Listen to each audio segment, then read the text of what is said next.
नमस्कार, स्वागत है आपका हमारे चैनल नेक्स्ट 9 स्पिरिचुअल में और मैं हूं आपके साथ श्रुति। इस रिपोर्ट में हम बात करने जा रहे हैं कृष्ण लीला की। जैसा कि हमने पिछले वीडियो में योग माया के यशोदा के साथ संवाद की बात की थी, वहीं आज हम अपनी इस लीला को आगे बढ़ाते हैं और चलिए बताते हैं आगे क्या हुआ। कंस के आदेश से मथुरा में अत्याचार बढ़ जाते हैं। तब जनता त्राही माम करके भगवान को पुकारने लगती है। भक्तों की पुकार सुनकर रात्रि में श्री कृष्ण प्रकाश रूप में धरती पर उतरकर देवकी के उदर में स्थापित हो जाते हैं। सभी देवी देवता यह दृश्य आसमान से देखते रहते हैं। कारागार में ब्रह्मा सहित सभी उनकी स्तुति करने आते हैं। प्रभात में देवकी और वसुदेव के आसपास फूलों की बिसात बिछ जाती है। जब माता देवकी की आंखें खुलती है तो वह यह दृश्य देखकर प्रसन्न और अचंभित हो जाती हैं। वह वसुदेव जी को उठाती हैं। वसुदेव जी भी उठकर खुद के चारों ओर फूल देखकर अचंभित हो जाते हैं और फिर वे देवकी के उदर यानी कि पेट की ओर देखकर प्रणाम करते हुए कहते हैं, स्वागत है प्रभु, स्वागत है। देवकी कहती है, ये क्या कर रहे हैं आप? इस पर वसुदेव जी कहते हैं कि तारणहार को नमस्कार कर रहा हूँ। हाँ देवी, तुम्हारे उदर से एक नीली आभा चारों ओर प्रतिबिंबित हो रही है। तुम्हें अष्टम गर्भ की बधाई हो देवी। यह सुनकर माता देवकी भी कहती हैं, आप सच कह रहे हैं आर्य। मेरा मन सहसा ही प्रफुल्लित हो उठा है, जैसे अब मन में किसी का भय ही नहीं रहा। तभी दो सैनिक आकर देखते हैं और आश्चर्य करते हैं कि कारागार में ये फूल कहाँ से आए। वे देवकी और वासुदेव जी से पूछते हैं कि यह फूल कौन लाया। तभी पीछे से कारागार प्रधान भी अन्य सैनिकों के साथ आकर पूछते हैं कि ये फूल कौन लाया। देवकी निर्भीक होकर कहती हैं कि यही प्रश्न मैं तुमसे पूछ सकती हूँ कि हमारे सोते तुमने किसको अंदर आने दिया था। कारागार प्रधान पूछता है, मैंने अंदर आने दिया। देवकी कहती है कि हाँ, सब तालों की चाबी तो तुम्हारे पास ही है। तुम द्वार खोलोगे तभी तो कोई अंदर आएगा ना। कारागार प्रधान सकपका जाता है। देवकी पूछती है, उत्तर दो, कौन आया था अंदर? कारागार प्रधान घबरा कर कहता है कि चलो चलो, सभी फूल इकट्ठे कर लो और महाराज को सूचना दो। सभी जाकर कंस के सामने फूल रखकर इस घटना की सूचना देते हैं। कंस कहता है कि तुम्हारा कहना है कि इतने सारे फूल कारागार में स्वयं ही आ गए, इन्हें कोई लाया नहीं। कारागार प्रधान कहता है, जी। इस पर कंस भड़क जाता है और कहता है, मिथ्या भाषण मत करो। कारागार प्रधान हाथ जोड़कर बताता है कि यह फूल अपने आप ही कारागार में आए। कंस कहता है कि फिर क्या ये भी विष्णु की माया है? कारागार प्रधान कहता है कि हो सकता है। घबराकर कंस कहता है कि हो सकता है कि यही अष्टम गर्भ हो। वह फूल ला सकता है तो बच्चा भी ला सकता है। कारागार में पहरा बढ़ा दो और दो दो ताले लगा दो। एक परिचारिका द्वार से हर समय देवकी को ही देखती रहे। समझे, ये विष्णु बहुत बड़ा मायावी है, बहुत बड़ा। हो सकता है कि यह 9वें महीने की प्रतीक्षा भी ना करे और किसी भी समय गर्भ से प्रकट हो जाए। इसलिए प्रातः और सायं हमें दोनों समय पूरी सूचना मिलनी चाहिए और किसी ने भी हमारी आज्ञा की अवहेलना की तो हम उसके टुकड़े टुकड़े कर देंगे। जाओ।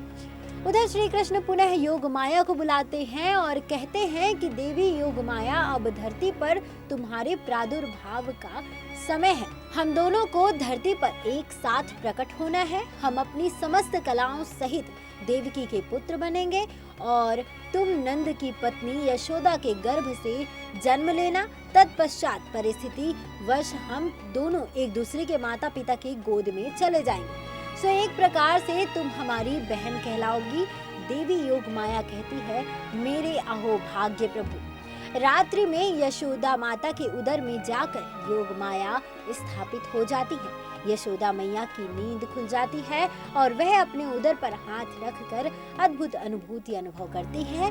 वह जाकर नंदराय जी को जगाकर कहती है कि मैंने स्वप्न में आज फिर देवी माता के दर्शन किए। नंदराय जी पूछते हैं, इस बार उन्होंने क्या कहा? तब यशोदा कहती है कि इस बार कहा कुछ नहीं। उनके भीतर से उनका एक छोटा सा रूप निकलकर मेरे गर्भ में आ गया। बस फिर वह आशीर्वाद देकर चली गई। तब नंद जी कहते हैं कि मैंने भी एक स्वप्न देखा कि एक छोटा सा बालक हाथ में मुरली लिए हमारे घर का द्वार खोलकर हमारे घर में आ गया और बस तभी तुमने मुझे जगा दिया।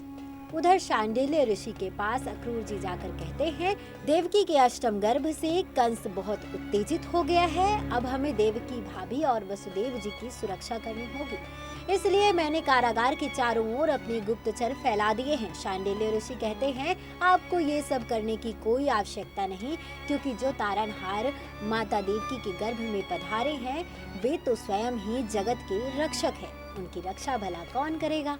उधर गोकुल में माता यशोदा की गोद भराई का उत्सव धूमधाम से मनाया गया।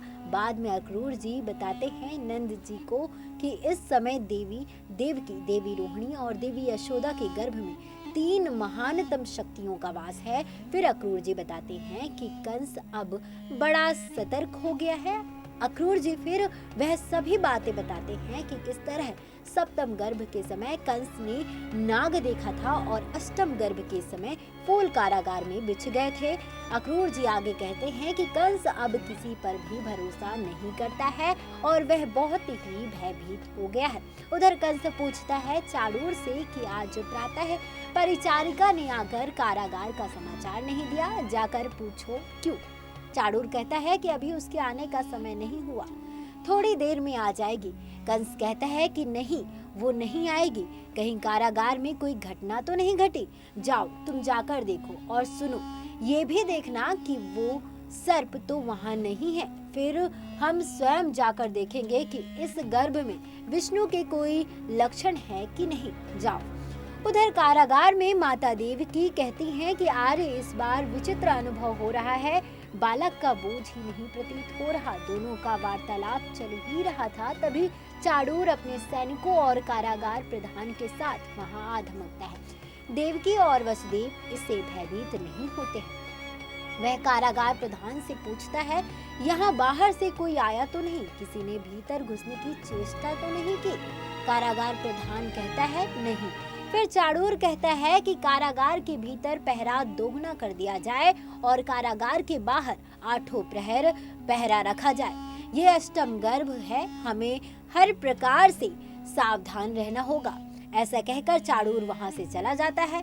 देवकी और वसुदेव दोनों मुस्कुराते हैं। फिर चाणूर कंस को जाकर बताता है कि वहां सब कुछ सामान्य था, लेकिन देवकी अवश्य बदली बदली सी दिखाई दे रही थी।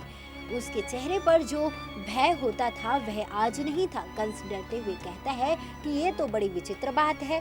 तब चाणूर कहता है कि हाँ, विचित्र तो है, क्योंकि जो भय देवकी के चेहरे पर दिखाई देना था वह भय अब आपके चेहरे पर दिखाई दे रहा है। यह सुनकर कंस सकपका जाता है और हंसने की एक्टिंग करते हुए कहता है कि भय और मुझे नहीं चाणूर, नहीं, कंस कभी भयभीत नहीं होता। चाणूर कहता है, परंतु आप विचलित तो हैं स्वामी, मेरा परामर्श मान लीजिए स्वामी। देवकी ही सारी चिंताओं की जड़ है, जड़ को ही काट दीजिए, ना रहेगी देवकी और ना रहेगी चिंता। यह सुनकर कंस कहता है नहीं नहीं। तब चाणूर कहता है, उसका वध कर दीजिए स्वामी। कंस कहता है नहीं नहीं, वहाँ सर्प है चाणूर, वहाँ सर्प है। ऐसा कहते हुए कंस वहाँ से चला जाता है।